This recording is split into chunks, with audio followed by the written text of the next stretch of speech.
presentation of William Shakespeare's Twelfth Night, Raw!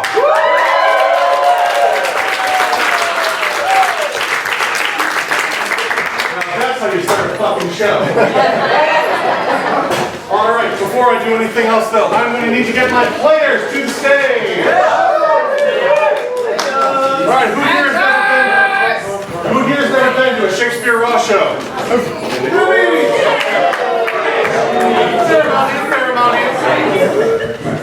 For those of you who have programs, because apparently we ran out, my fault, I'm a terrible producer.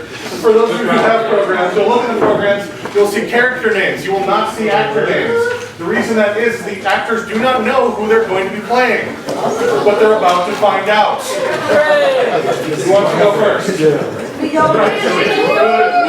Mandy Krieger will be playing Sebastian. Mariah.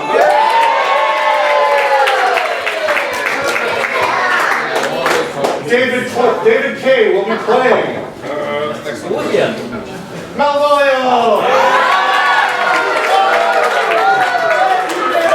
Tom Foley will be playing the 12. Nick Fear will be playing.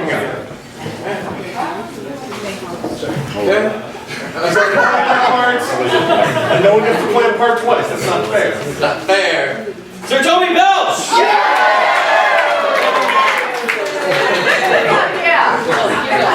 Joanna Amos will be playing Olivia! Olivia. Christee Reince will be playing. I already played it. I already played it. Hold it. Oh, whatever. The whole technique to it. Viola.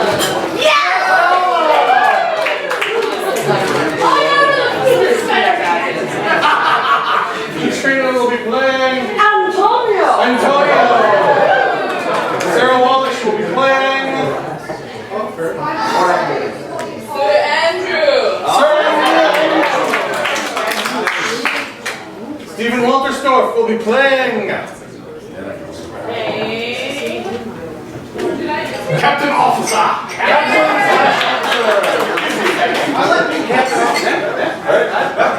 Mr. Ron Swanson will be playing. That is his real name. Look at his driver's license. That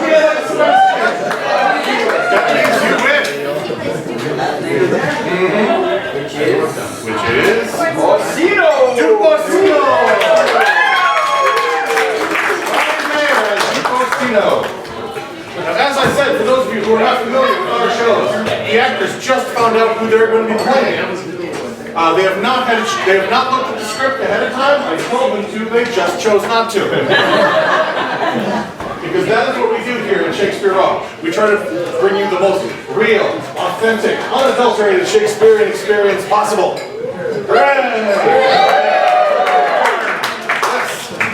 Now, a couple things about this show. One thing I need to mention, there's two characters in this show that are meant to be identical. But they are not cast as identical looking people. So what we've done is they're wearing the exact same costume. So if you see two people wearing the same costume, yo guys, shut it back there. Actors. So you see, if you see two people wearing the same costume, that means that they look identical. And no one can tell them apart.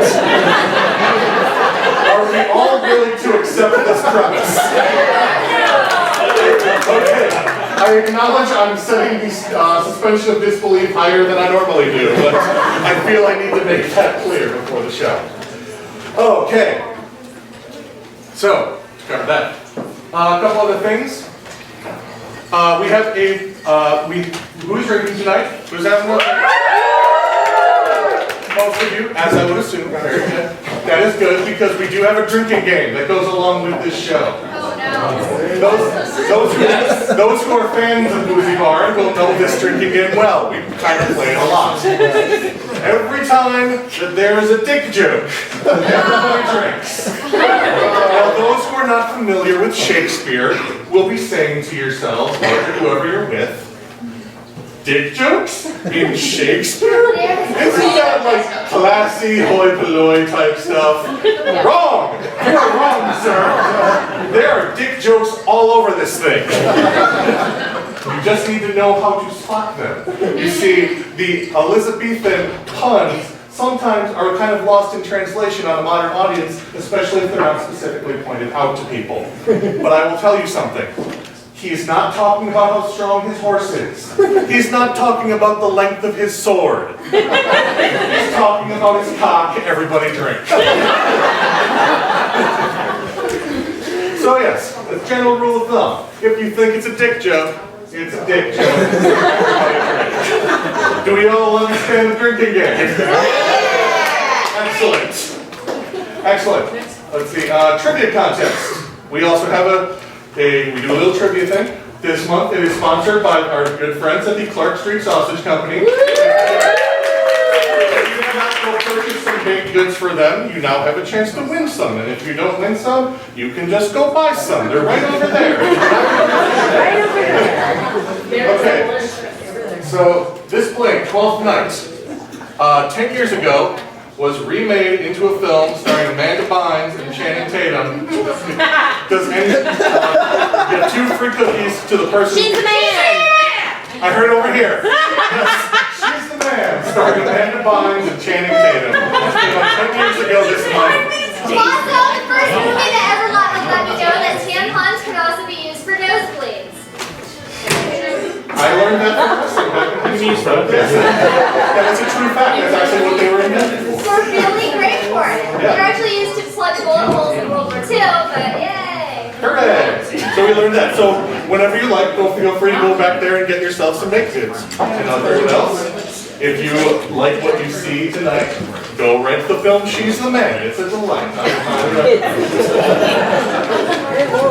So remember that.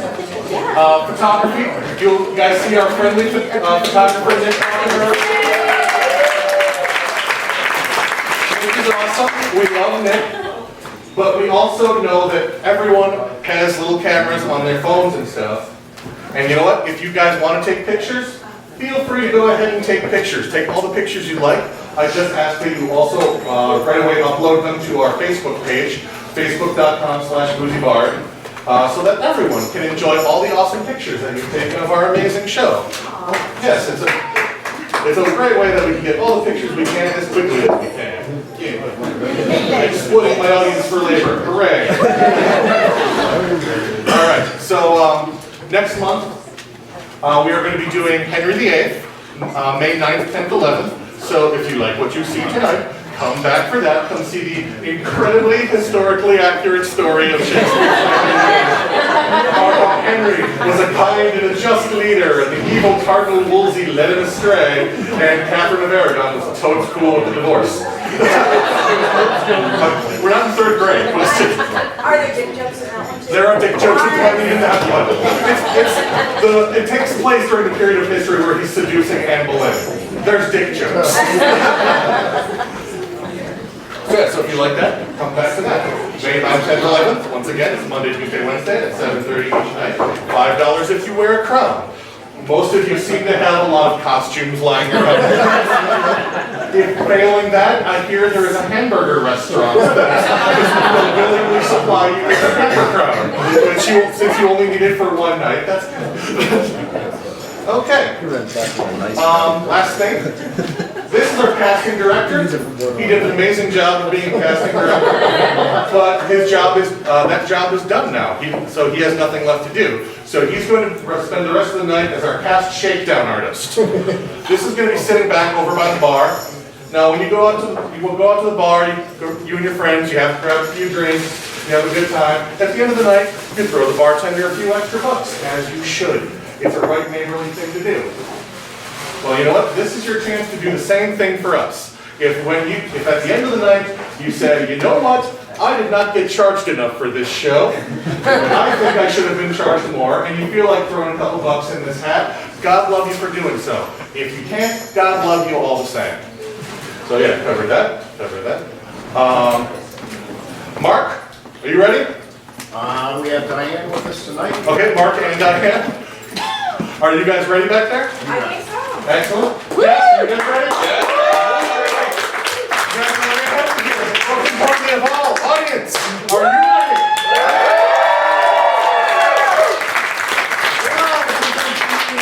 William Shakespeare's Twelfth Night. Raw.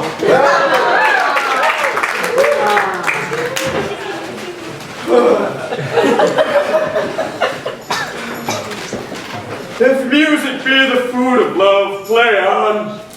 Give me excess of it that so fitting the appetite may sicken and so die. Oh, with my eyes did see Olivia burst, methought she burnt the air of pestilence. Oh, now, what news is that? So please, my lord, I may not be admitted. For from a handmaid to return this answer. The element itself, till 7 years age, shall not behold her face to ample view. But like a cloister, she will veil walk like water. Once a day her chamber round with eye offering brine, all to this season. A brother's dead love, which she would keep fresh and lasting in a sad remembrance. Oh, she that hath a heart of that fine frame to pay the debt of love, but to a brother? How will she love with a rich golden shaft?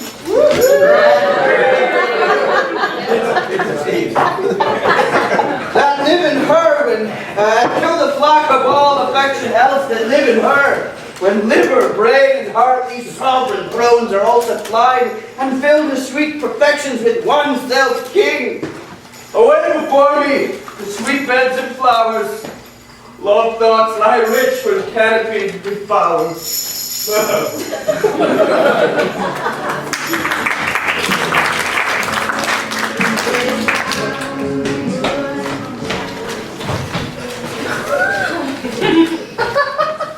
What country friends is this?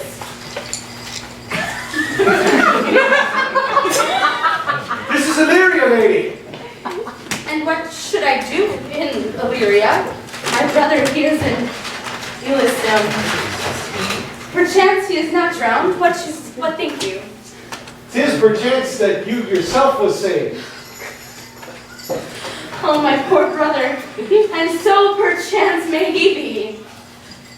True, madam, and to comfort you with chance, assure yourself, after our ship did split, when you and those poor numbers saved with you hung on to our dying boat, I saw your brother, most provident in peril, bind himself, courage and hope both, teaching him the practice to a strong mast that lived upon the sea, where like anon, on the dolphin's back, I saw him hold acquaintance with the waves, as long as I could see.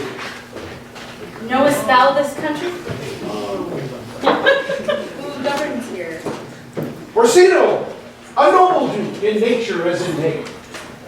Orsino, I've heard. My father named him. He was a bachelor then. And so is now, or was so very late. For about a month ago I went from hence, and then 'twas fresh in murmur, and as you know, what great ones do the less will prattle of, like he did seek the love of fair Olivia.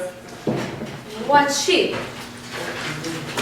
A virgin was made, the daughter of a count, that died some 12 months since, and leaving her in the protection of his son, her brother, who shortly also died. For whose dear love they say she has abjured the company and sight of men. Oh, that I served that lady and might not be delivered to the world till I made mine own occasion mellow. What estate is? That were hard to compass, because she will admit no kind of suit, no, not the duke's. I prithee, and I'll pay thee bounteously. Conceal me what I am, and be my aid. For such disguise as happily shall become the form of my intent, I'll serve this duke. Thou shalt present me as eunuch to him. It may be worth thy pains, for I can sing and speak to him in many sorts of music that will allow me very worth his service. What else may hap to time I will commit, only shape thou silence to my wit. Be you his eunuch, and your muse I'll be. When my tongue blabs, and let my eyes not see. I thank thee, lead me on.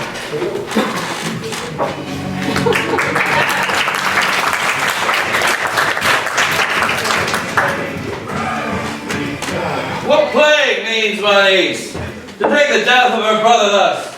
I'm sure care is the enemy of life. By my troth, Sir Toby, you must come in at earlier a night. Cousin, my lady, takes great exception to your ill hours.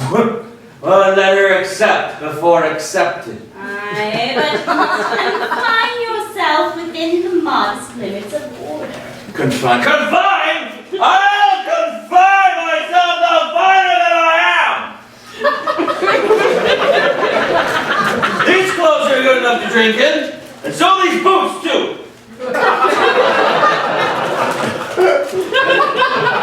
Easy enough. We'll let them hang themselves with the bootstraps. Smoking and drinking will undo you. I heard my lady talk of it yesterday, and of a foolish night that you brought you one day to be her brewer. Oh, Sir Andrew Aguichi. He's as tall a man as any in Illyria. Drink. Well, he's got 3,000 ducats a year. Aye, but he'll have a year and all he's done. He's very fool and a prodigal.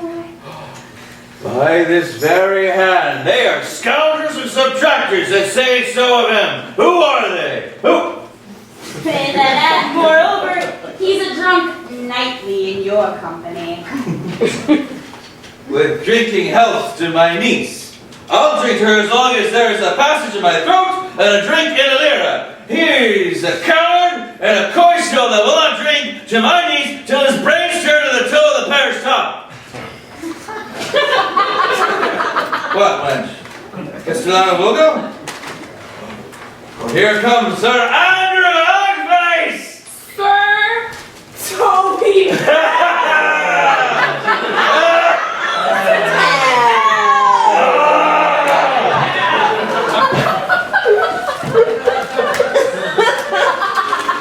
Oh, sweet Sir Andrew!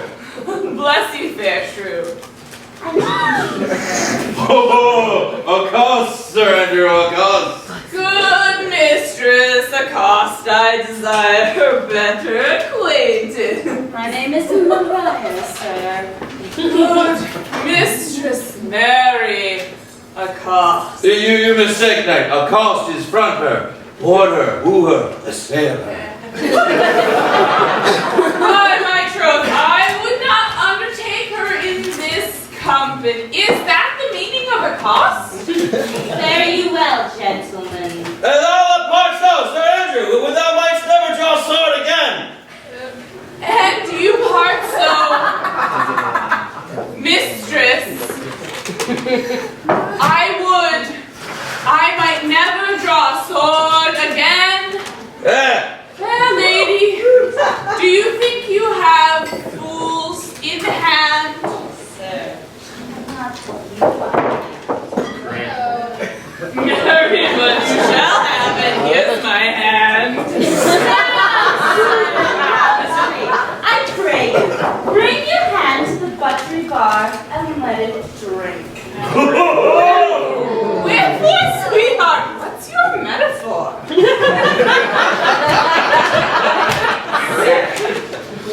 Why, I think so. I am not such an ass, but I can keep my hands dry. Dry gentlemen. Are you full of them? Aye, sir, I have it at my finger's end, Mary. Now, fill your hand. I'm barren.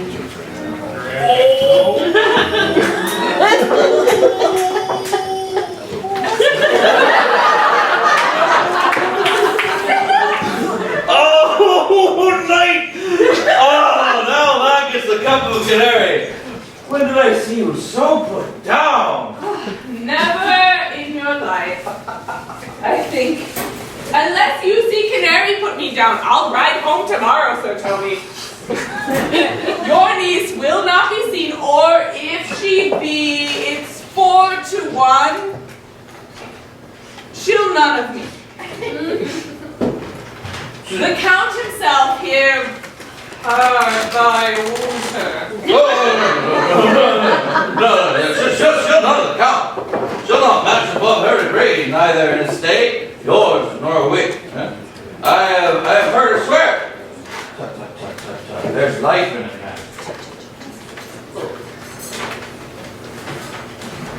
So you stay a month longer? I'll stay a month longer. I am a fellow of the strangest kind in the world. I delight in masks and revels, sometimes all together. Are thou good at these nick-shows, nay, kick-shows?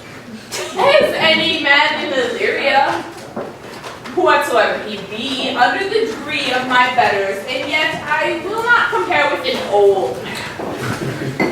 What is thy excellence in an galleon, eh? Hey, I can cut a caper. And I can cut the mutton to it.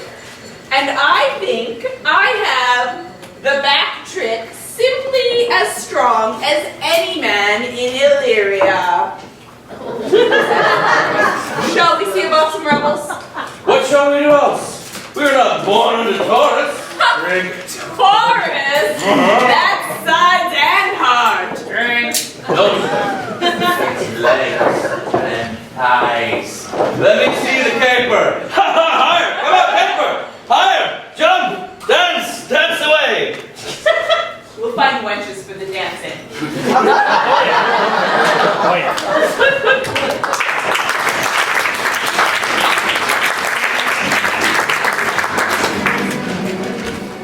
Stand you a while aloof, Cesario.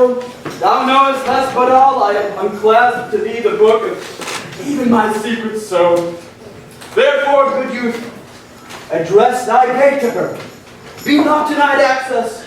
Stand at her doors and tell them.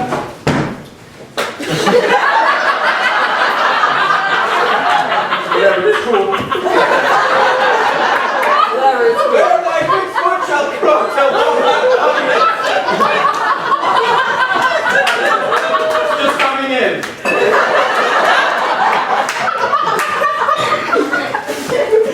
Say, do I speak with her, my lord? What then? Oh, an untold passion of my love. Surprise her with the discourse of my dear faith. It shall become thee well to act my woes. She will attend it better in thy youth than in an nuncio's and more grave aspect. I think not so, my lord. You lad, believe it. For they shall yet belie the happy years that say thou art a man. I mean, Diana's lips, not more smooth and rubious, huh? Thy small pipe is as a maiden's organ. You should all be drinking. Shrill and sound and all is semblative of a woman's part. I know thy constellation is right apt for this affair. Prosper well in this, and thou shalt live as freely as thy lord to call his fortune. I'll do my best to woo your lady. Sweet. Yet a powerful strength. Wherever I woo, myself would be his wife.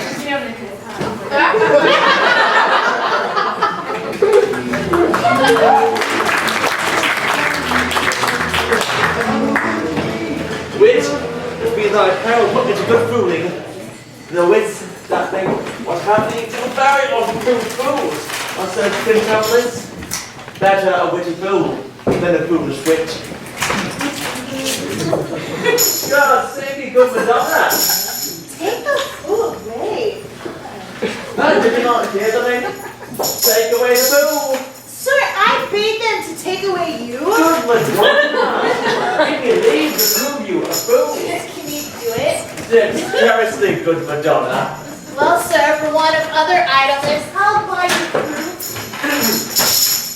Good Madonna? Why, what's that?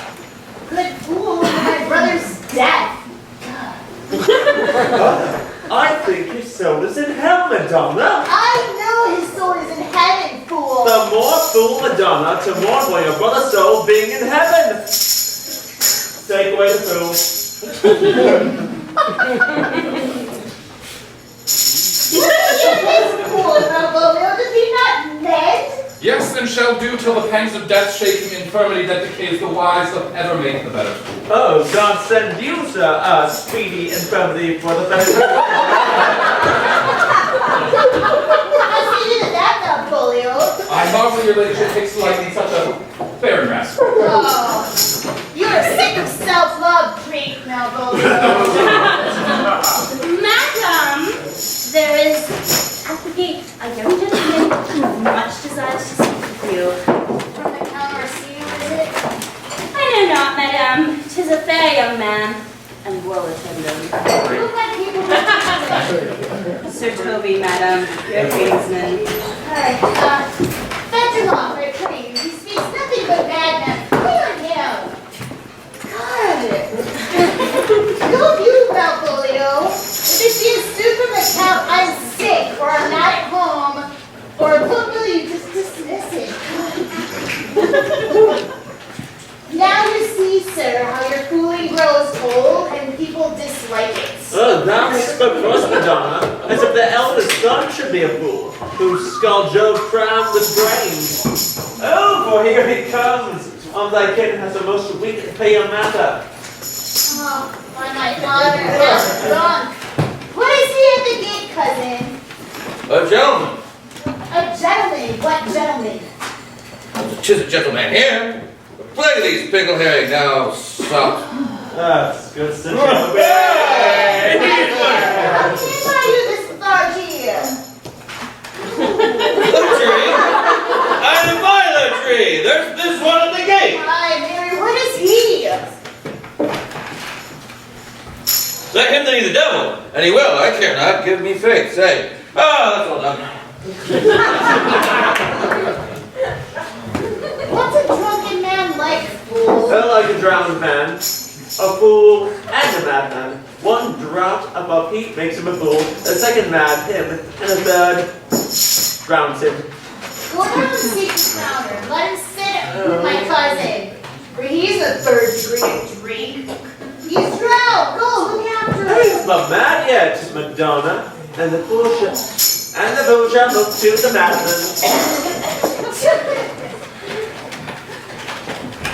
Madam, young fellow swears he will speak with you. I told him you were sick. He takes on him to understand so much and therefore comes to speak with you. I told him you were asleep. He seems to have a foreknowledge of that too and therefore comes to speak with you. What is to be said to him, lady? He's fortified against any denial. Tell him he shall not speak with me. Has been told so, and he says he'll stand at your door like a sheriff's post and be supported to a bench. But he'll speak with you. What kind of man is he? Oh, a very ill manner. He'll speak with you, will you or no? What first name of years is he? Not yet old enough for a man, not young enough for a boy. 'Tis with him in standing water between boy and man. Alright, let him approach. Call in my gentlewoman. Gentlewoman, my lady calls. Give me my veil. Come, throw it over my face. But once more here, Orsino's embassy.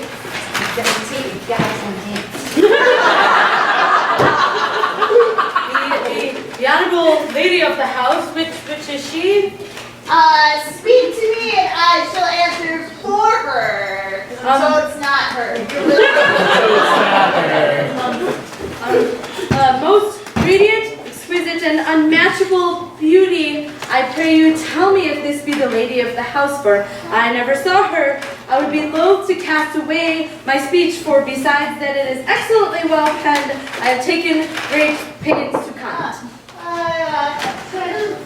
Whence came you, sir? I can say little more than I have studied that, and that questions out of my part. Good gentle one, give me modest assurance if you be the lady of the house, that I may proceed in my speech. I don't assert myself. I will honor my speech in your praise, and then show you the heart of my message. Come, what's to be important? I'll forgive you the praise. Alas, I took great pains to study it, and 'tis polemical. Tis the more like to be feigned.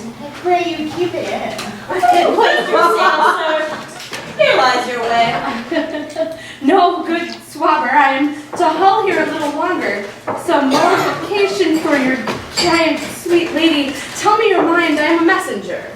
Speak your office. It alone concerns your ear. Oh, what are you? What would you? Ooh, what would you? What I am and what I would are secret as maidenhead in your ears, divinity to any other's profanation. All right, give us the place alone and we'll hear this divinity here. Now, sir, what is your text? most sweet lady. A comfortable doctorate and much may be said of it. There lies your text. In Orsinio's bosom. Ah, it is bosom. What chapter is bosom? To be answered by the method in the first of his heart. I've read that. It's heresy. Have you no more to say? Good madam. Let me see your face. Good.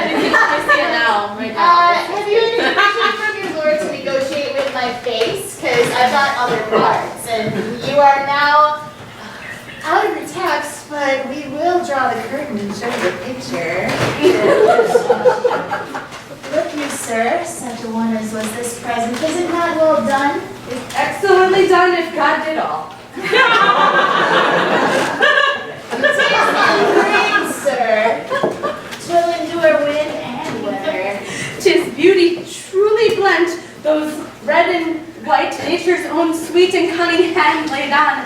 Lady, you are the cruelest she alive, if you will lead these graces to the grave and leave the world no copy. Oh, were you sent hither to praise me? I see what you are, and you are too proud. But if you were the devil, you are fair. My lord and master loves you, oh, such love could be recompensed, though you were crowned the non-girl of beauty. How does he love me? With adorations, feral tears, with groans that thunder, love with sighs of fire. You're going to know my mind. I cannot love him. He might have took his answer long ago.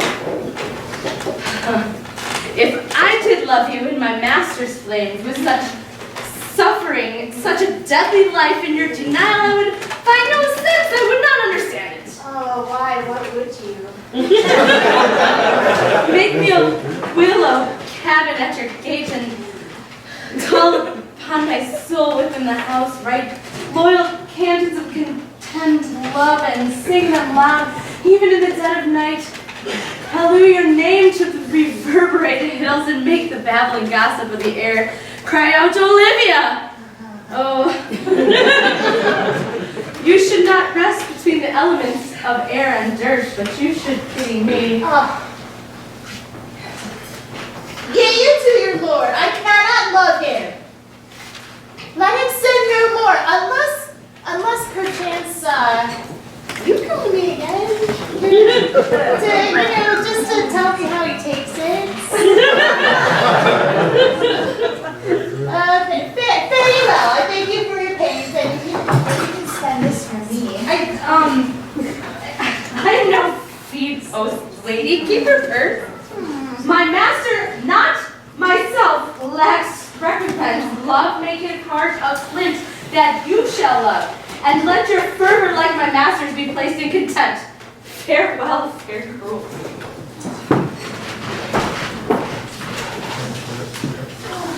Even so quickly may one catch the plague? Oh, things I feel this youth's reflections with an invisible and subtle stealth to creep in at my eyes. Huh, would it be? Hey, what home, Malvolio? Oh, here, madam, at your service. Yeah, run after that peevish messenger, that Connor's man. He left this ring behind him. It's totally not mine, it's his. Totally left it. Whatever not, tell him all none of it. Desire him not to flatter with his lord, nor hold up him with hopes. I am not for his lord. But if that youth will come this way tomorrow, I'll give him reasons for it.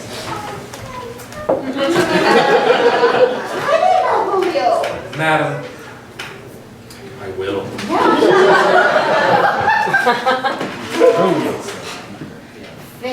show thy force, ourselves we do not know, but what is decreed must be. Oh, be it is so.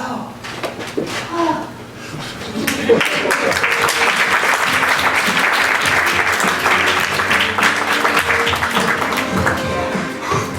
Were you not even now with the Countess Olivia? Even now, stir on a moderate pace I have since arrived, but hither. Oh, she returns the string to you, sir. Oh, you might have saved me my pains to have taken it away yourself. She adds, moreover, that you should put your lord into a desperate assurance that she will none of him. She took the ring of me, I'll none of it. Oh, come, sir. You peevishly threw it to her, and her will is it should be so returned. If it be worth stooping for, there it lies in your eye. If not, be it his that finds it.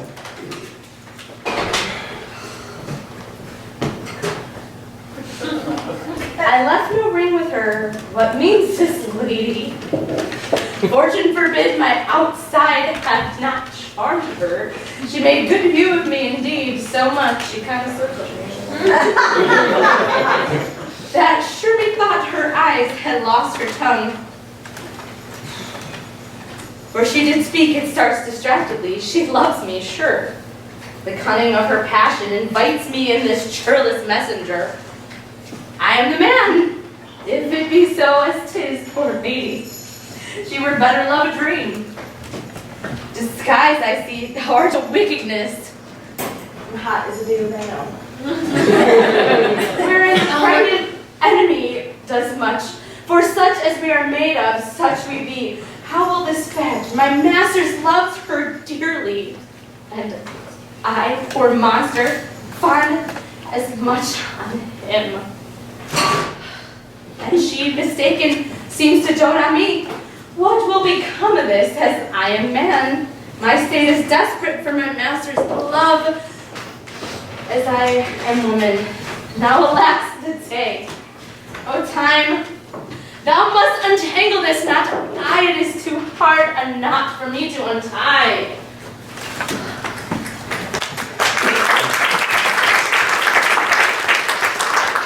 What is love?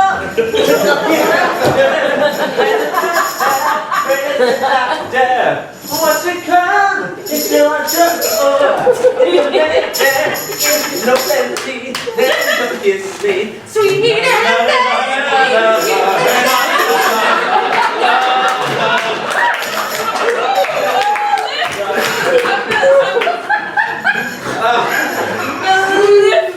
Mellifluous voice. As I am a true knight. For the love of God, please. My masters, are you mad? Or what are you? Have you no wit, manners, no honesty, but to gabble like tinkers at this time of night? We did keep time, sir, in our catches. Never. Sir Toby, I must be round with you. My lady bade me tell you that though she harbors you as her kinsman, she's nothing allied to your disorders. If you can separate yourself and your misdemeanors, you are welcome to the house. If not, and it would please you to take leave of her, she is very willing to bid you farewell. Farewell, dear horses, I must bid you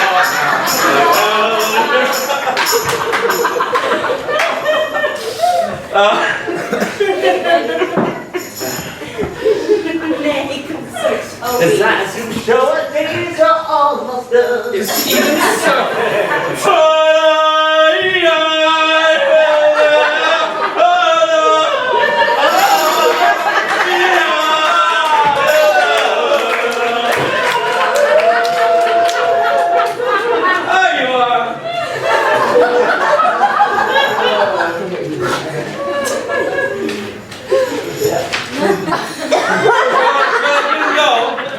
Or shall I spare him not?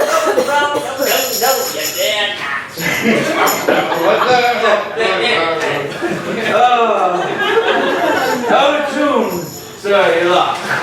Art any more than a steward?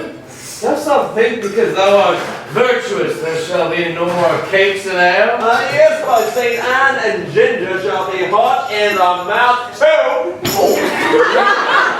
Thou art in the right. Now go, sir. Rub your chain with crumbs. Sip of wine, Maria! Yes, Mary, if you prize my lady's favor anything more than content, you would not leads from this uncivil rule. She shall know of it by this hand.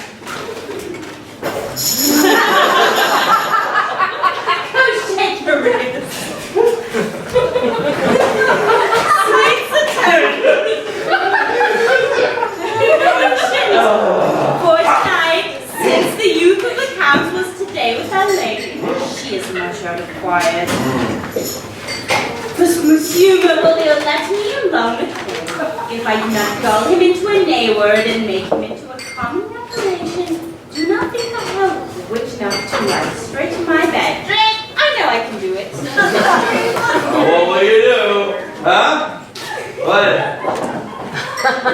I will drop in his way some obscure epistles of love, wherein, by the color of his beard, the shape of his legs, the manner of his gait, the expression of his eyes, forehead, and complexion, he shall find himself most feelingly fascinated. I can write very much like my lady, Viola.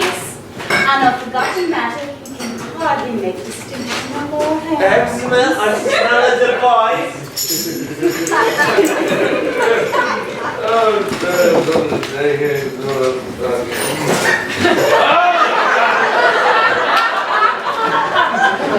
We shall think, by the letters that thou wilt drop, that they come from my niece.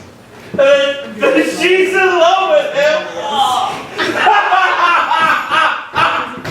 My purpose is indeed a horse of that color. And your horse will make him an ass. I don't know. Oh, it will be admirable. Sword Royal, I want you. I know my physical work with him. I will plant you two, and let the fool make a third, where he shall find the letter, observe his construction of it, for this night to bed and dream on the event. Farewell.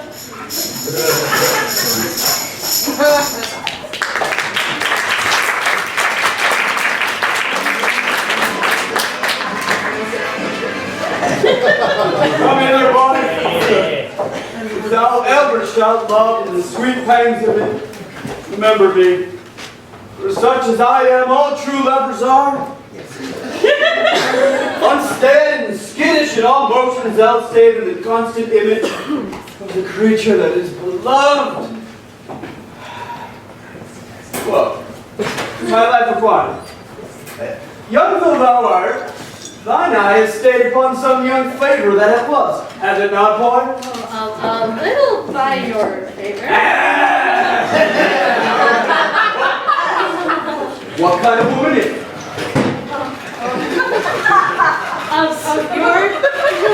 Of your complexion. You. She's not worth me then. What years? About your years, my lord. Too old, by heaven! Let still the women take an elder than herself. So wears she to him, so sways she level in her husband's heart. For boy, however we do praise ourselves, our fancies are more giddy and unfirm, more longing, wavering, sooner lost in one than women's are. I think it well, my lord. Well then let thy love be younger than thyself. Oh, thy affection cannot hold the bent. For women are as roses, whose fair flower being once displayed, does fall in that very hour.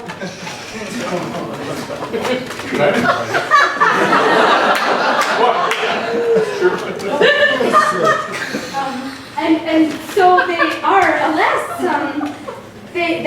they are so to die even when they are to perfection grow. Once more, Cesario, get thee to yon same sovereign cruelty. Tell her my love, more noble than the world, prices not quality of dirty lands, the parts that fortune hath bestowed upon her. Tell her I hold as giddily as fortune, but 'tis that miracle and queen of gems that nature pranks her in attracts my soul. But if she cannot love you, sir? No, I cannot be so answered. Sooth, but if you must say that some lady, as perhaps there is, have for your love a great pang of heart, as you have for Olivia, you cannot love her. You tell her so, must she not then be answered? There is no women's sides that can buy the beating of so strong a passion as love doth give my heart. That I owe Olivia. But I know. What is done that? Too well what love women to men may owe, and in faith they are as true as heart as we. My father had a daughter, loved a man, as it might be, perhaps were I a woman, I should your lordship. What's her history? A blank, my lord, she never told her love, like concealment, like a worm I the bud feed on her damask cheek. She pined in thought, and with green and yellow melancholy she sat like patience on a monument, smiling at grief. Was not this love indeed? We men say more, swear more, but indeed our shows are more that will, for still we prove much in our vows, but little in our love. Well, but die thy sister of her love, my boy? I am all the daughters of my father's house, and yet I know not, sir, shall I to this lady? Yeah, that's the thing. To her in haste, give her this jewel, I say. My love can give no place, by no demerit.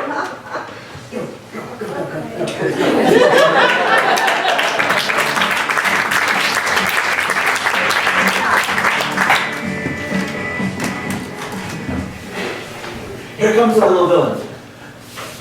Hello, my medal of India.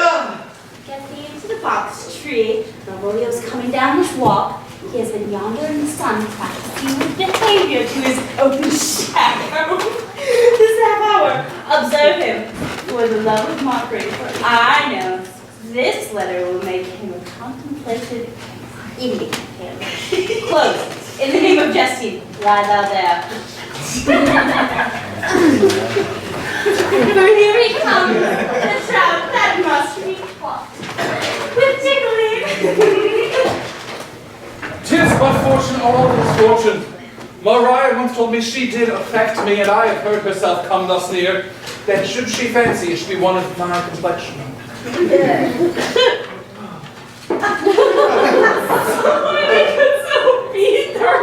Face, I say! Oh, to be Count Malvolio. Oh, bro!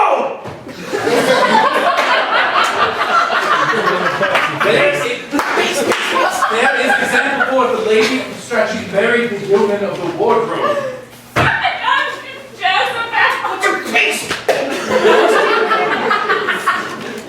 Look how imagination grows it. Oh, having been 3 months married to her, sitting in my state. A stone bow to hit him in the eye! Calling my officers about me in my branch velvet gown, having come from a daybed where I had left Olivia sleeping. Fire drips! And then to have the humor of state, and after debut and travel regard, telling them I know my place as they should do theirs. True for my kinsman Toby. Oh, hold and shackles! 7 of my people with an obedient thought make out for him. I frown a while and perchance wind up watch or play with my some rich jewel. Toby approaches, courtesy is there to me. Shall I let this fellow in? Shall I let this I extend my hand to him, thus quenching my familiar smile with an austere regard of control. And does not Toby take a blow to his lips? Saying, Cousin Toby, my fortunes having cast me on your niece, give me this prerogative of speech. What? You must amend your drunkenness. Oh, scab! Besides, you waste the treasure of your time with a foolish knight. Sir Andrew. I knew it was I! For many to call me fool. What employment have we here? How's the woodcock young? Near the chimney. Woodcock. It's a phrase. It's a phrase. By my life, this is my lady's hand. To the unknown beloved, this and my good wishes. Oh, thank you, graces.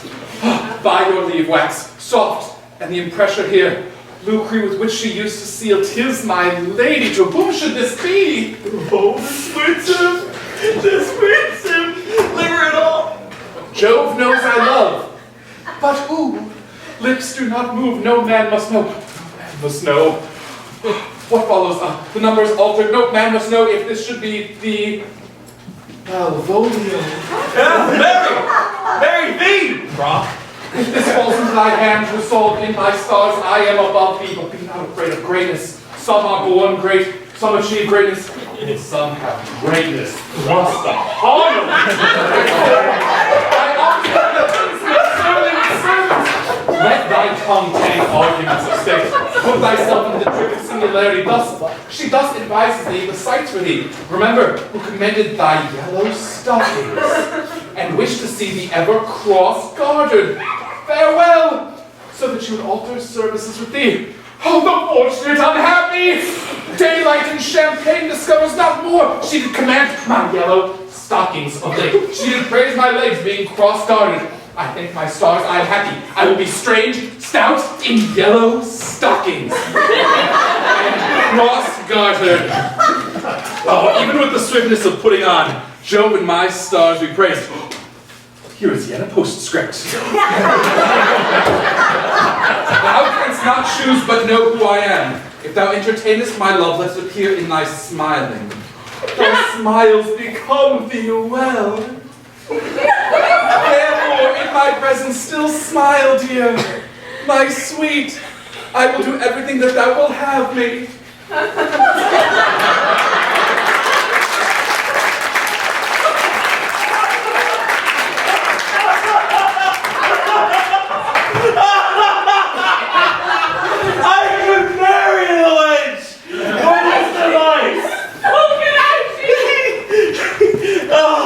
And ask her, no dowry, but such another jest. Corn deep in her eye.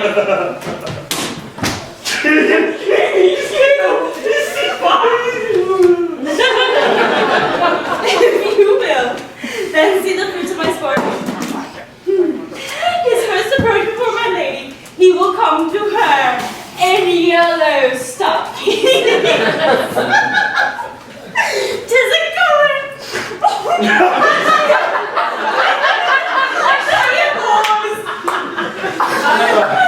And cross-gartered, a fashion she detests. And with a smile upon her, which she will now be so unsuitable to her disposition, being addicted to a melancholy as she is, that it cannot but turn him into a notable contempt. If you will see it, follow me.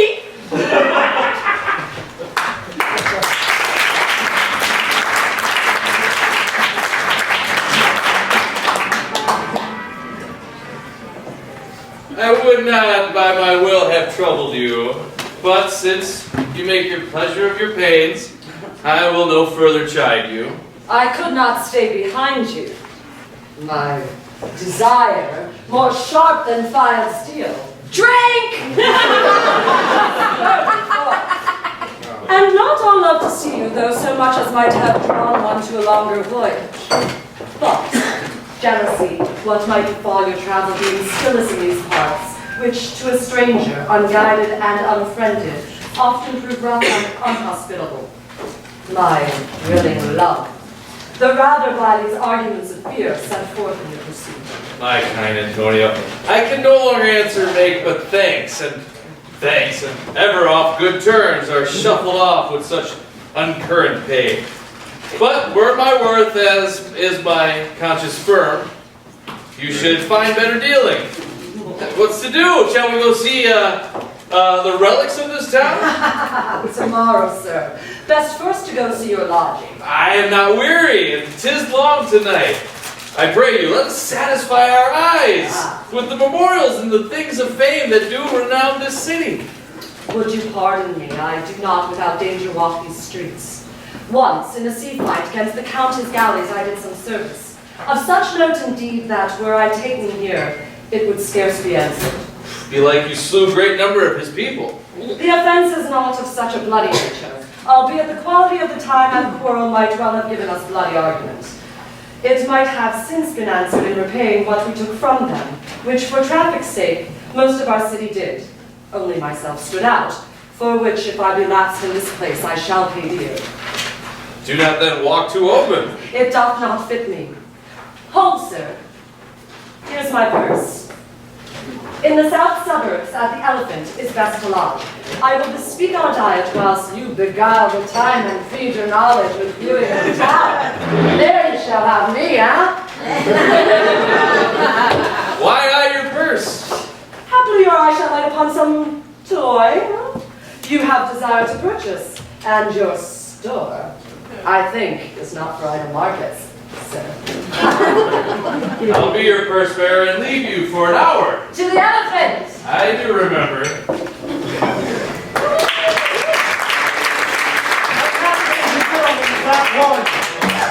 Will Viola and Sebastian meet up?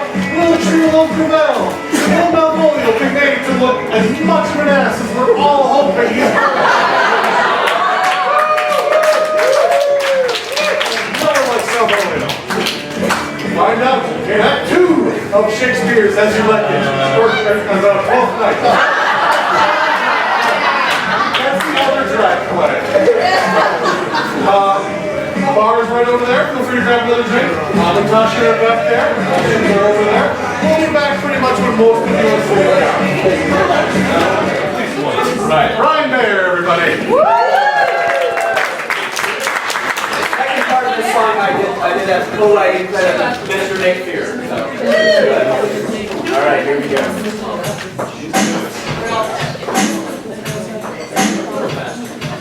Well, my name is Malvolio, here's my situation. A certain unanimity was my station. To the lovely Olivia, sweet and kind. And I swore in time that I'd make her mine. Cause I knew that we would make the perfect couple. But one day my plan ran into some trouble. When the Duke Orsino, in his fancy clothes, came to Olivia looking to propose. So I asked my lady, is this guy your man? She said, no, he's just a friend.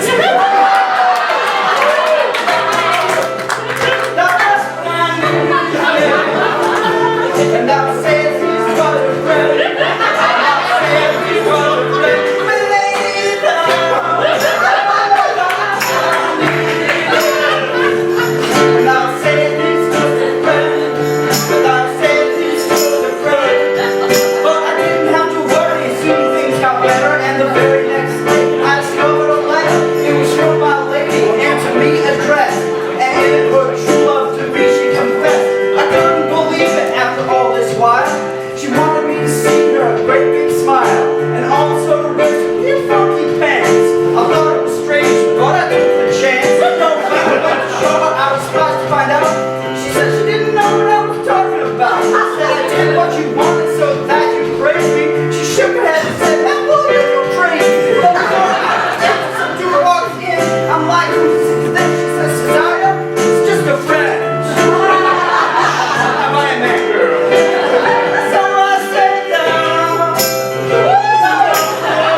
for Act 2?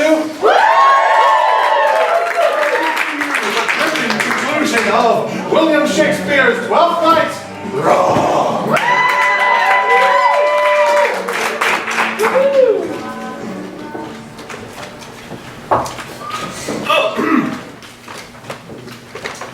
Leave you, gentlemen.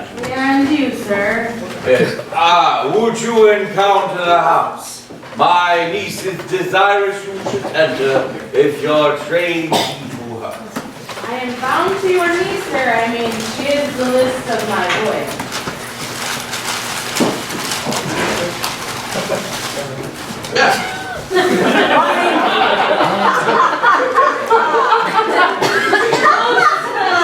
Most excellent and accomplished lady, the heavens rain rewards on you. That youth's so rare for you. Pray no as well. My magic hath no voice to your own most pregnant and vouchsafed ear. Oh, it is. Pregnant. And vouchsafed.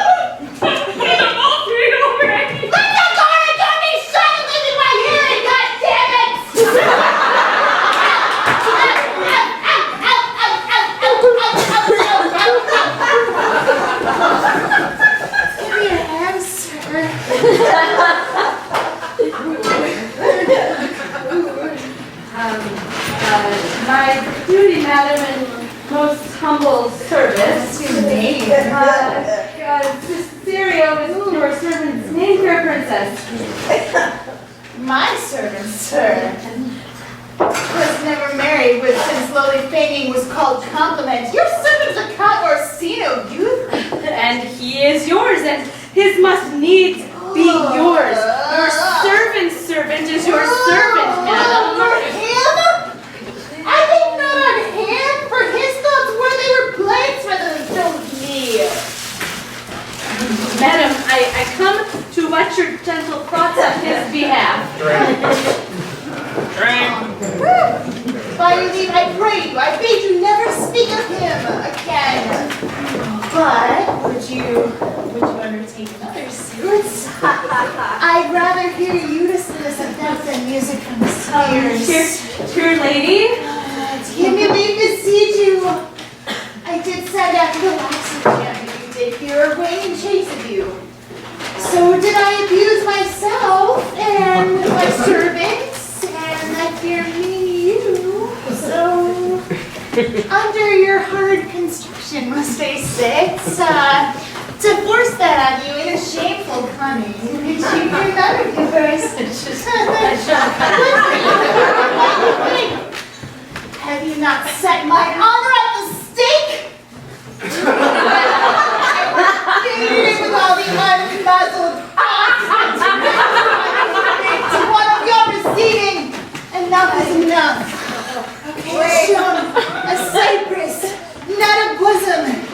Get in my heart, so let me hear you speak. I pity you. Oh, that's a great love. No, not agrees, for 'tis a vulgar proof that very oft we pity enemies.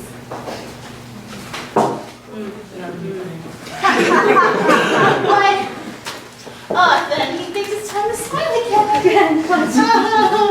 World, come at the poor and proud. If one should be a prey, how much the better to fall before a lion. The cock praise me with a waste of time. Oh, be not afraid of you. I will not have you. And yet, when wit and youth has come to harvest, your wife is like to reap the proper man. There lies your way, you waste. Then westward ho! Grace and good disposition, a tender ladyship. You'll nothing, madam, to my lord by me. I'm pretty. Don't think you're still pretty. What do you think? You are not what you are. Oh, well, I think so. I think the same with you. then you think right. I am not what I am. I would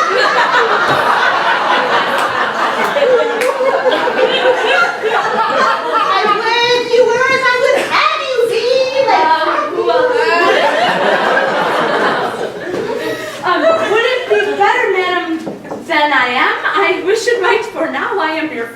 Cesario! By the roses of spring!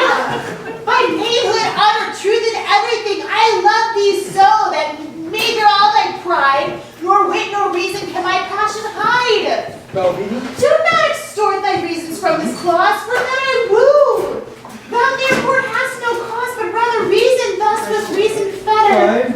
Much sought is good, but given unsought, better.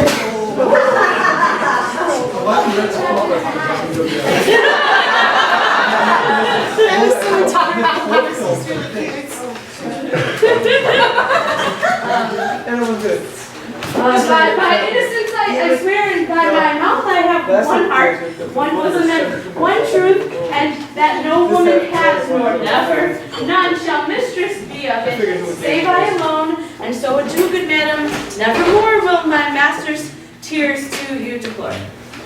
Yet come again! come again! Thou perhaps mayest move this heart, which now pours to like this love, but only if you come overboard. Come overboard! I might love him, but just come overboard!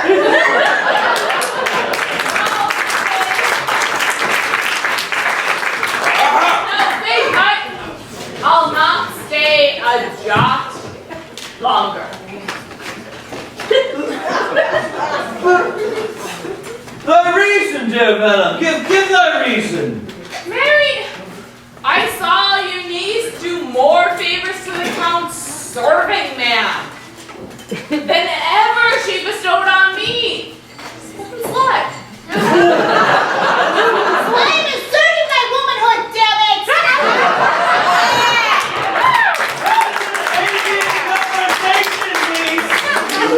See yourself out. Why then, build me thy fortunes upon the basis of valor, huh? Challenge me, the Count's youth, to a fight with him. Hurt him in 11 places. My niece shall take none of it, and assure thyself there is no love broken in the world more than the prevail in a man's commendation with the women, and valor the report of valor. Will you bear me a challenge to him? Go! Write him in a mortal hand, be cursed and breathe, and let be gall in thy ink, though thou art write with a goose pen, no matter what about it. Where shall I find you? We'll guess the cubicula. That's the place. Go. Look, where the youngest man of 9 comes. If you desire, the spleen and will lap yourself into stitches. Follow me. Young Gom and Olivia is turned to be a very regalo. He is in yellow stockings. Almost villainously. Oh, shucks. He does his face into more lines than isn't a nail map with the whole critique of India. I know my lady will strike you. If she do, he'll smile. Great favor. Come, bring us to where he is. Come.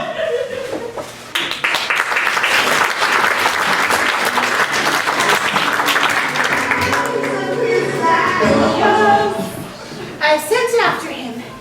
He says he'll come. How shall I face him, or pursue him? For youth is bought more often begged or borrowed. So that should totally work. I speak too loud. Where is Malvolio? He is sad and civil and suits well for serving with my fortunes. He's coming, madame. But he is in very strange manner. He is sure possessed, madame. Go call him hither. I'm as mad as he, except your madness he will be.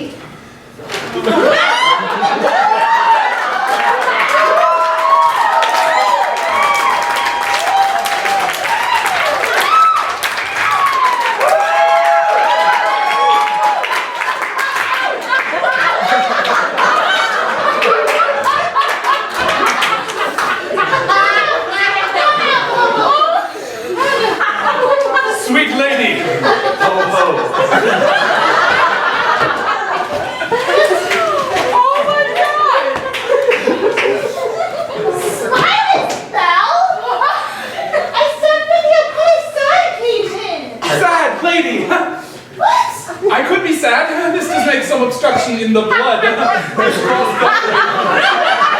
that?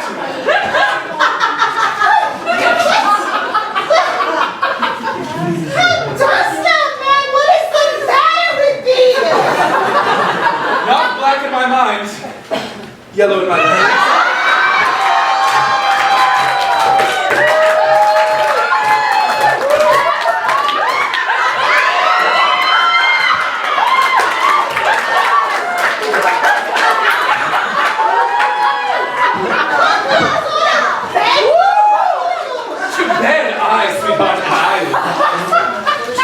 Oh God!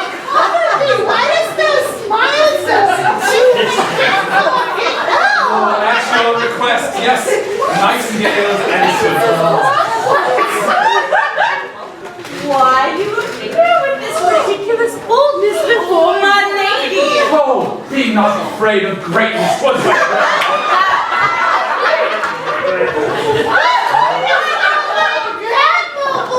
Remember who commended thy yellow stockings. The yellow stockings? Oh, and wished to see thee. Trust God.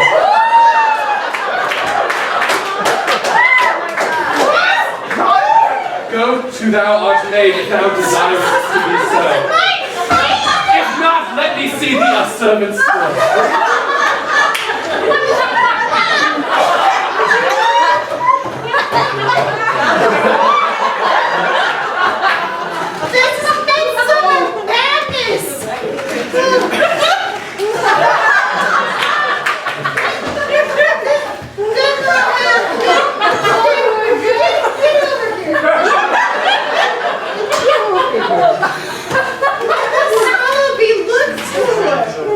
Where's my cousin Toby? Let someone let me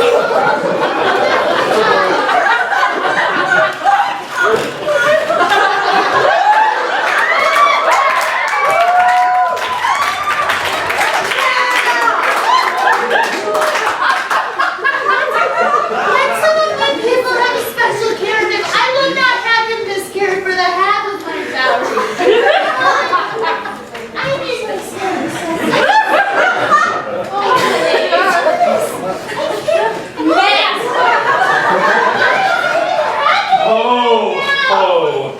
Do you come to me now? Well, the worst man than Sir Toby to look to me. This concurs directly with the letter. What can be said? Nothing. There can become between me and the full prospect of my hopes. Well, Job, not I is the dear of this, and he is to be thanked.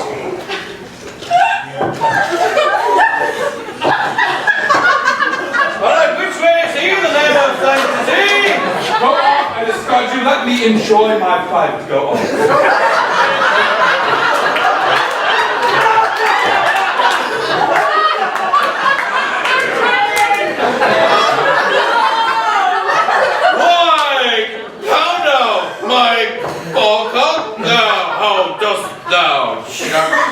Sir. Aye. Biddy. Come with me. What? 'Tis not for gravity to play at sherry pit with Satan. Hang him, foul collier. Get him to say his prayers. Go get him to pray. My prayer meets. I warrant he will not hear of godliness. Go hang yourselves all, you are idle, shallow things. I am not of your element. You shall know more hereafter.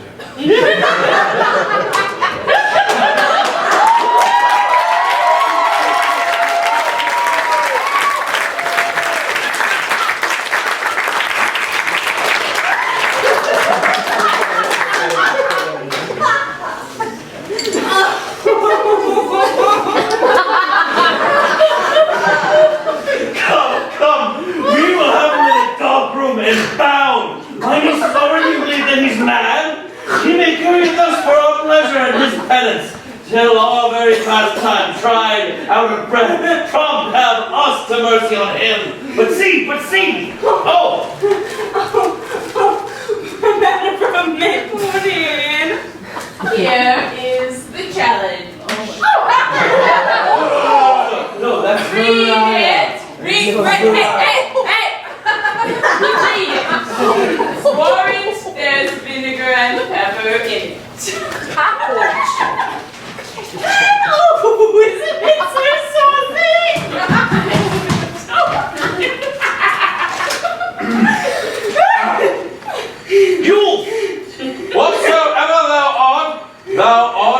a scurvy fellow.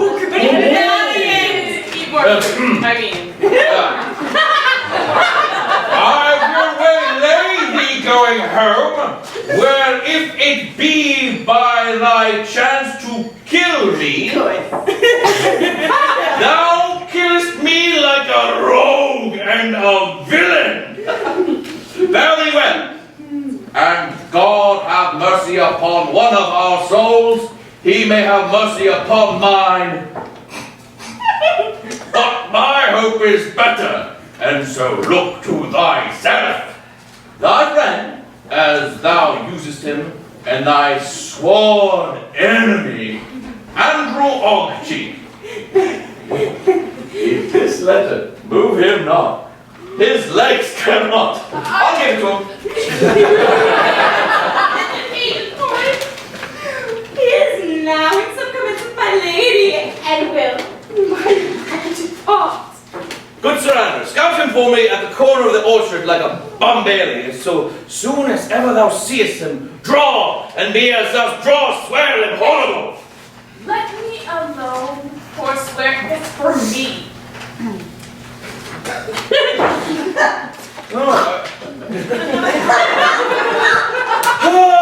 Now I will not deliver this letter. He will find it comes from a clodpole. But sir, I will deliver this challenge by word of mouth, and set upon Ogcheek a notable report of valor and drive the gentleman, as I know this youth will happily receive it, into a most hideous opinion of his rage, skill, fury, and impetuosity. This will frighten them both, that they will kill one another by the look, like cockatrices.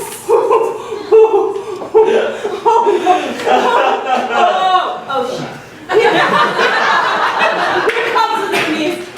Give them way till he take leave, presently after. I will meditate the while upon some horrid message for the child. And you seem to come again tomorrow. What shall you ask of me that I'll deny that honor saved me upon asking give? Nothing but this, your true love for my master. How with my honor may I give him that which I have given to you? I will acquit you. Come again tomorrow. Very well. If thee might be, might bear my soul to hell. So enjoy it. So much. Ah, gentlemen! Hey, God save thee. and you, sir. You did have something. Ah! That defense thou hast. Yeah. Betake thee to it. Of what nature the wrongs are thou hast done him, I know not. But thy interceptor, full of despite, bloody as the hunter, attends thee well at the orchard end. You mistake, sir. I am sure no man hath any quarrel to me. I find it otherwise.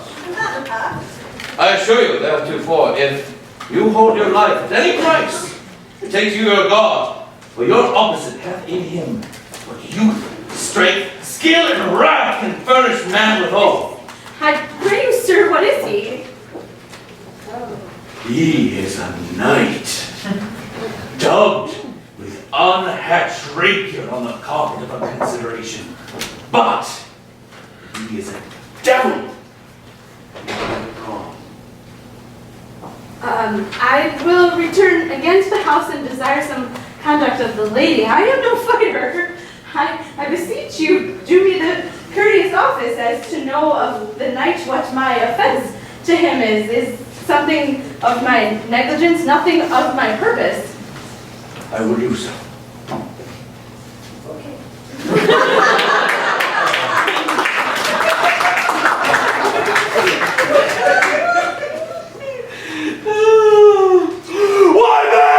Why man, he's the very devil! I have not seen such a virago! They say he has the fencer of the Sophie! I'll not meddle with him. be pacified. Plague on it, and I thought he had been valiant and so cunning in fence. I'll have seen him damned ere I'd have challenged him. Let the matter slip, and I'll give him my horse, the great Captain.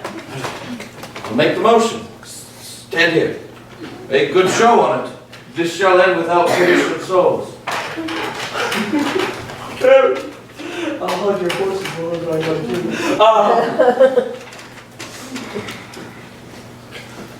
There's no remedy, sir. He will fight with you for oath's sake. Great God, find me a little thing would make me tell them how much I lack of a man. Come, surrender. There's no remedy. The gentleman will, for his honor's sake, have one bout with you. Come on. Hey, God, On to it. his oath. I have my own sword. I do assure you, 'tis against my will. Yep. Alright, let's do this. Hang on. Alright, let's do this.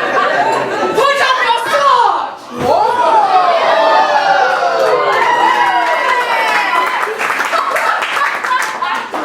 If this young gentleman have done offense, I take the fault on me if you offend him, I for him defy you. You, sir!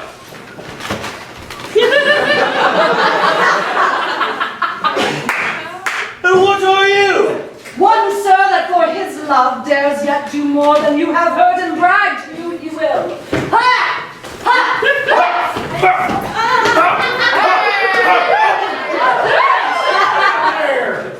Antonio! I'm your Rusty! Sir, you mistake! No, sir, I do not! I know your favor well, though you have no sea cap on your head. Oh, that was quick. Take him away. Well, I got no one to take him away with, but I'll take him away because he knows I know him well. I must obey. Thank you. That's my cat.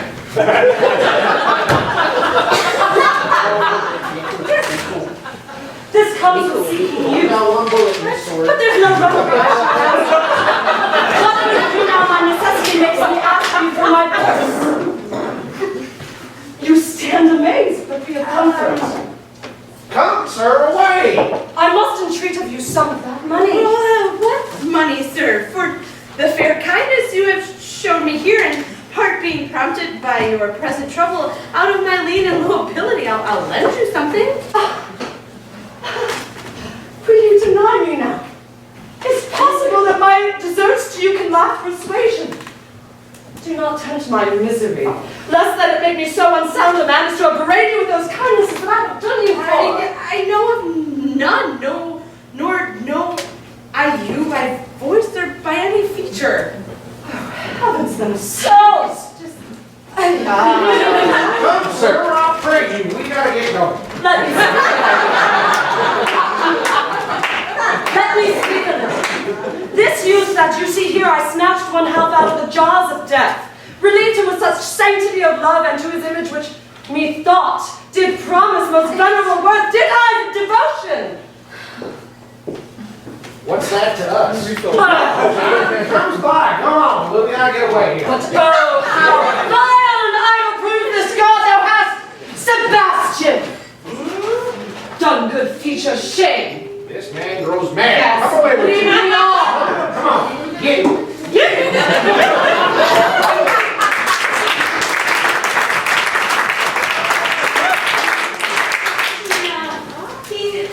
He named Sebastian. My brother know, that living in my class, even such and so, in favor was my brother, and he went still in this fashion, color, ornament, for him I imitate, so if it prove tempest our kind and self-expression love.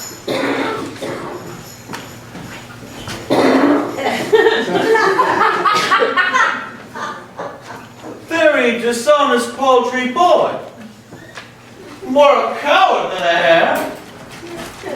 His dishonesty appears in leaving his friend here, in necessity, and denying him. I'll after him again, and I will beat him. Do! Cut him off slowly, but never draw that sword again. I do not. And I dare lay any money, 'twill be nothing yet.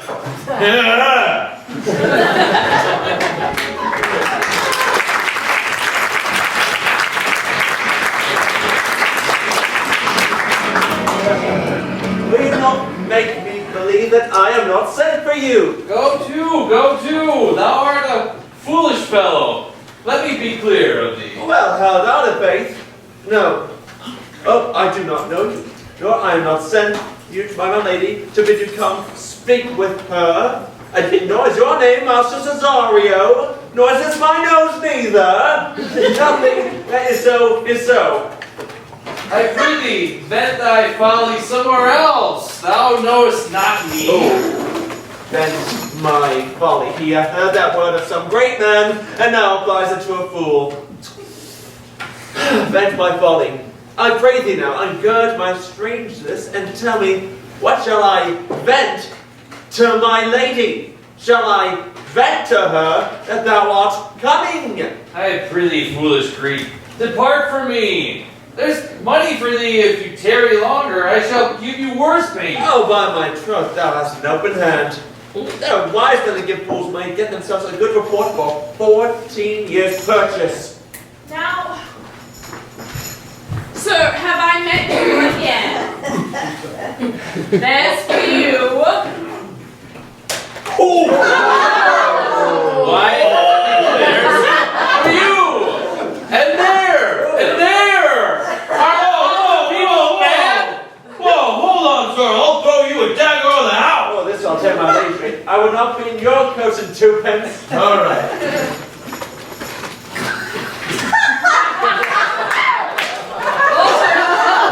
It's going down.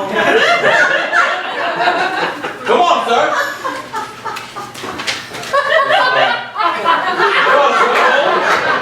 Hey, let him alone. Hold him back. I'll go another way to work with him. I'll have an action of battery against him if there be any law in Illyria, though I struck him first, yet it's no matter for that. Let go of thy hand. All right. Come on, sir. I'll let you go. Come on, my young soldier. Put on your iron, huh? You are well fleshed. Come on.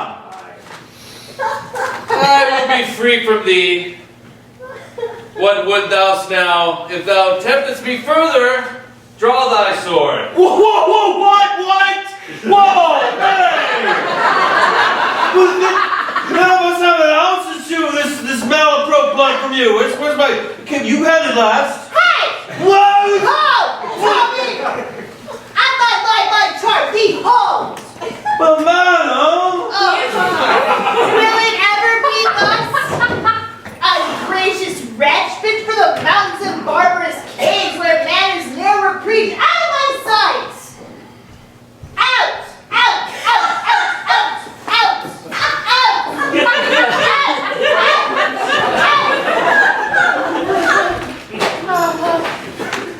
not offended, dear Cesario. Speedy gone.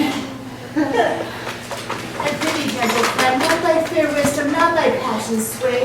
This uncivil and now unjust extent against thy peace. My house. Do not deny, be true, he sold me. He started one poor heart of mine in thee. Whoa, what relish is this? How runs the stream? Or am I mad, or else is this a dream?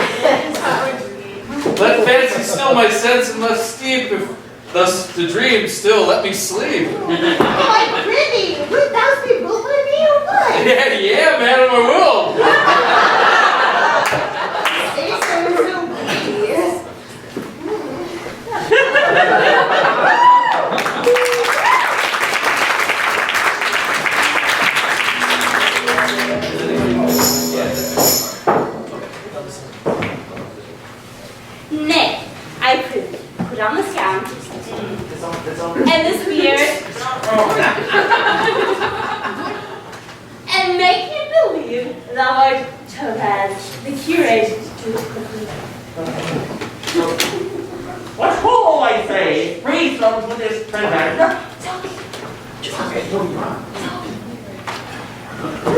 This prison! This prison.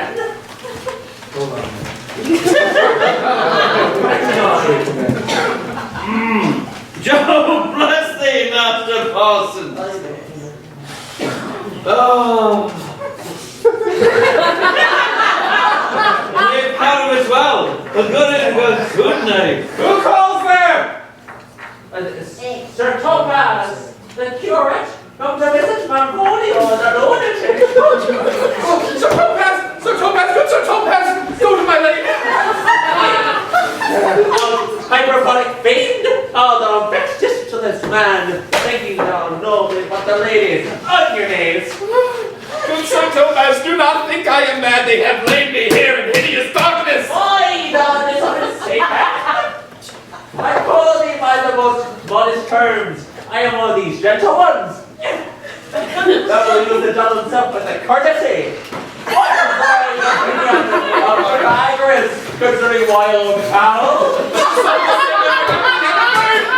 What thinkest thou of his opinion? I think nobly of the soul, and in no way approve his opinion. Fairly well. Thou darkness, thou shalt hold the opinion of Pythagoras, ere I will allow of thy wit. Fairly well. Sir Topaz! Sir Topaz!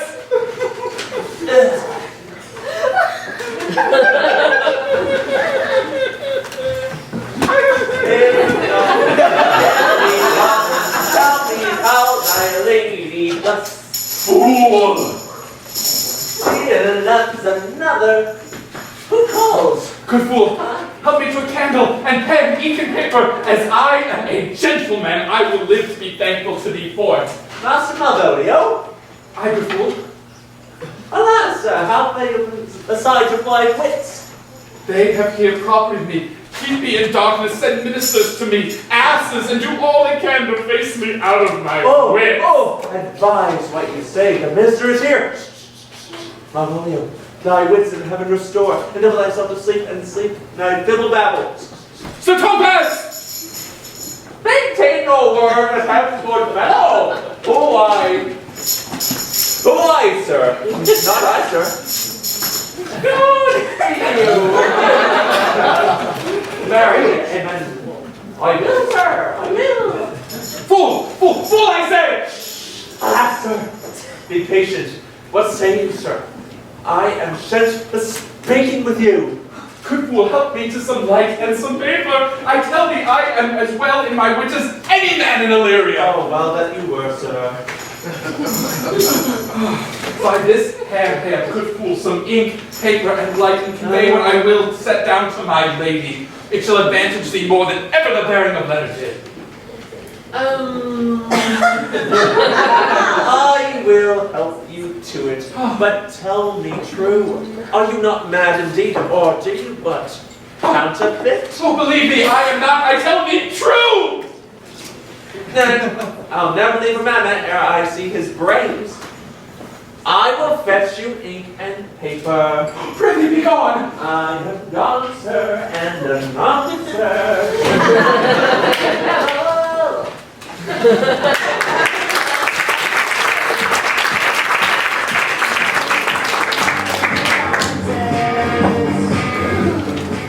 This is the air.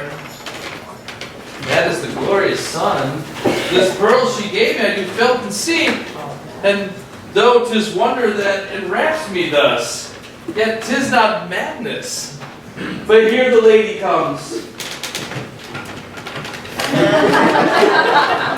Let him not cease to mine.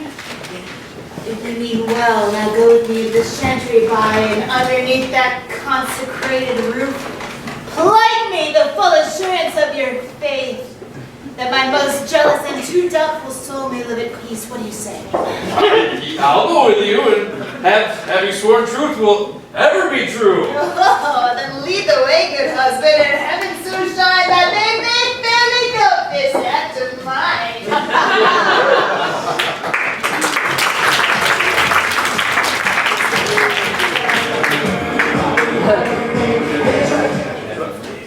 I'm here.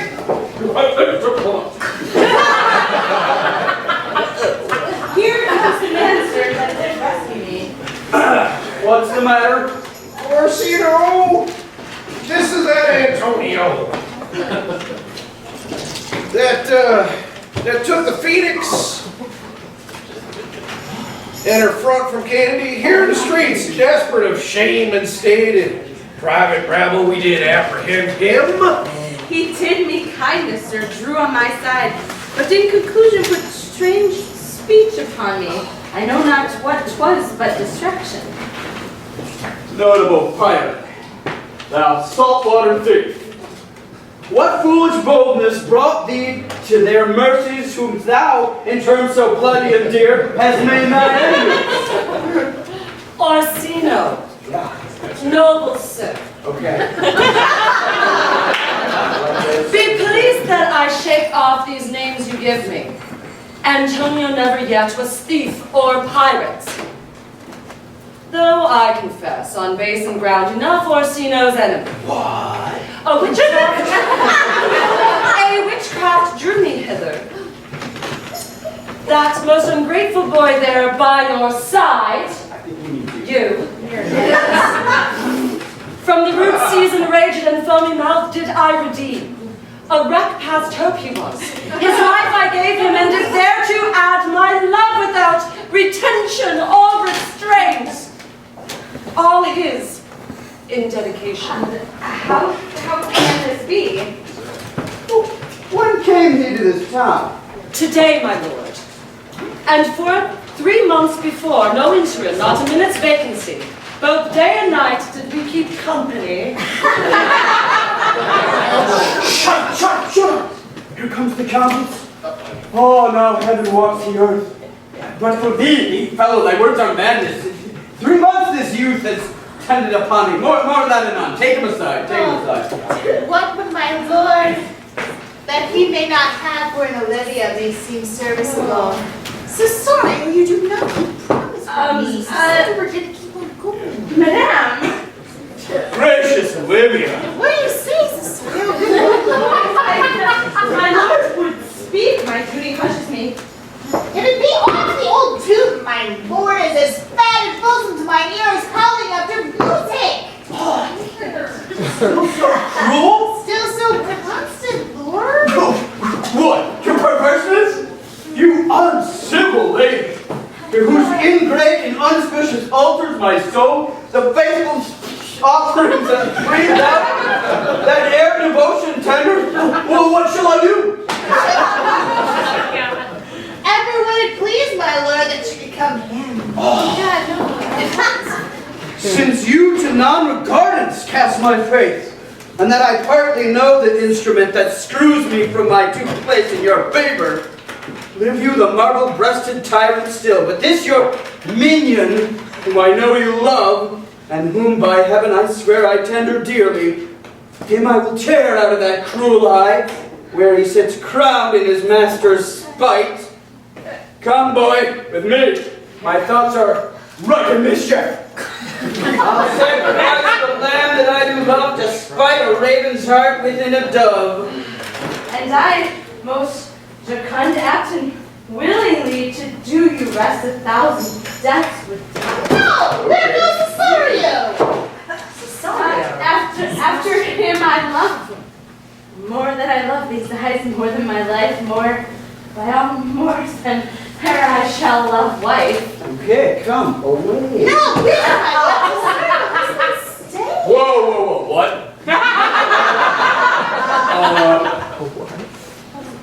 Husband? I am husband. Can you not deny? Her No, my lord, not I. What? Oh, now dissembling, come! What wilt thou be? When time is so to grizzle on thy case, oh, farewell! And take her, but direct thy feet, where thou and I henceforth may never meet. My lord, I do protest. Do not swear. Hold little faith, though thou hast too much fear. For the love of God!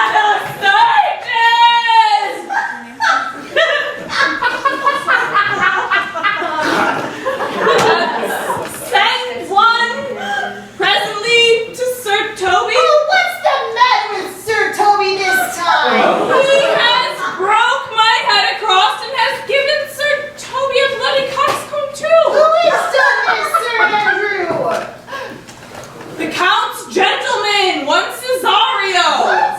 We took him for a coward, but he is the very devil incarnate. Why can't you speak to me? I never hurt you. If the bloody Cox Comfy hurt you, have hurt me. I think you said nothing by a bloody coxcomb. Easy. Oh, well, hello, gentlemen. How is with you? There it is! There's the one that's hurt me, and there's the end on its son. Did thou see Dick Surgeon? Did you?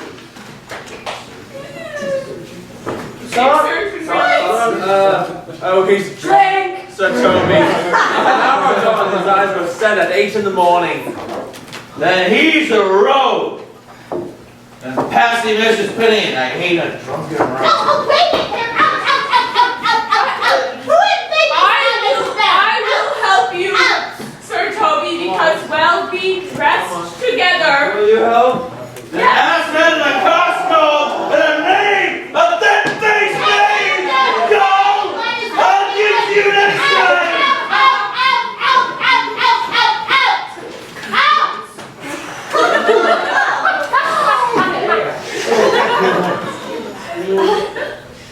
And then...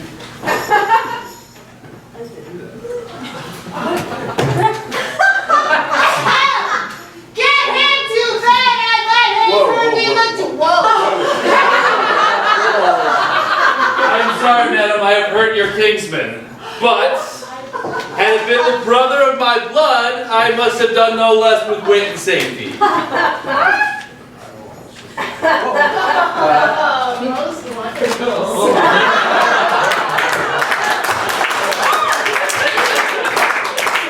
Can I stand there? I never had a brother, nor can there be that deity in my nature of here and everywhere. I had a sister whom the blind waves and surges have devoured of charity. What kin are you to me? What countryman? What name? What parentage? Oh, Sebastian was my father. Sebastian was my brother too. So when he suited to his watery tomb, if spirits can assume both form and suit, you come to fright us. Were you a woman, as the rest goes even, I should my tears let fall upon your cheek and say, thrice welcome, drowned Viola. If nothing, let's to make us happy both. But this is my masculine observed attire.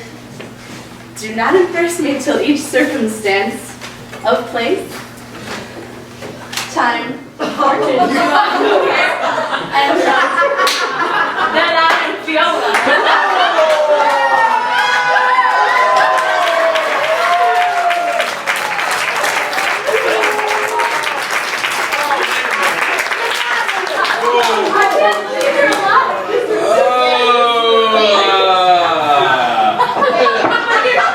Wait, So,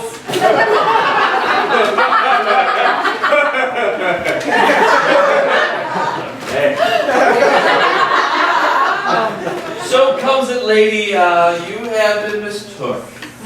But nature to her bias drew that in. You would have been contracted to a maid. Nor are you therein by my light to see if you were betrothed both by a maid and a man. oh, sexy. Be not amazed. Right noble is his blood, if this be so, and yet that seems true. I shall have share in this most happy wreck. Boy, thou hast said to me 1,000 times thou should never love woman like to me. And all those sayings will I o'erswear, and those swearings keep as true in soul as doth that orbed haunter the fire that severs day from night. Give me thy hand. Let me see thee in thy woman's weeds. Do a little. Oh, wait. Oh, yeah. No.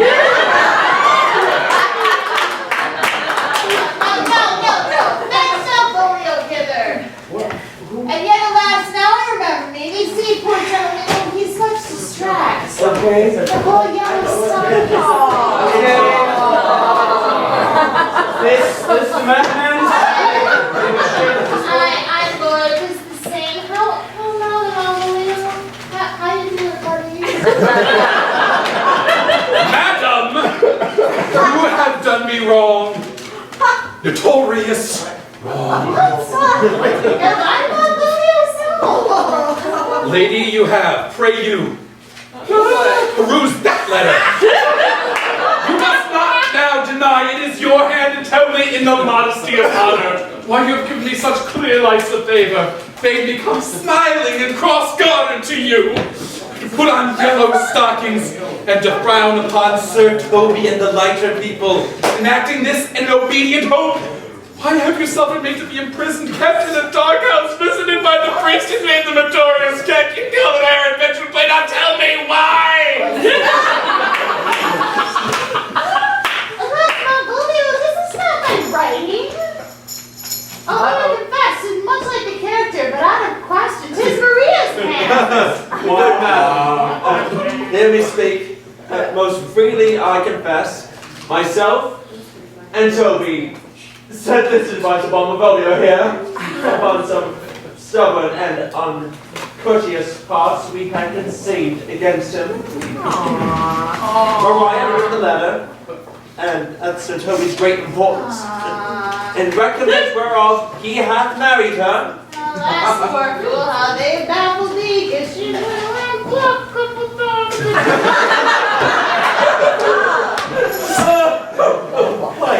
Some are born great, some achieve greatness, and some have greatness thrust upon them. I was once known this interlude one. Sir Topaz? But that's all one. By the Lord, fool, I am not mad! Do you remember? Why like you were such a very rascal, and you smile not. He's gagged, and thus the whirling winds of time brings on his revenge. Yeah, I'll bring my revenge on the whole pack of you.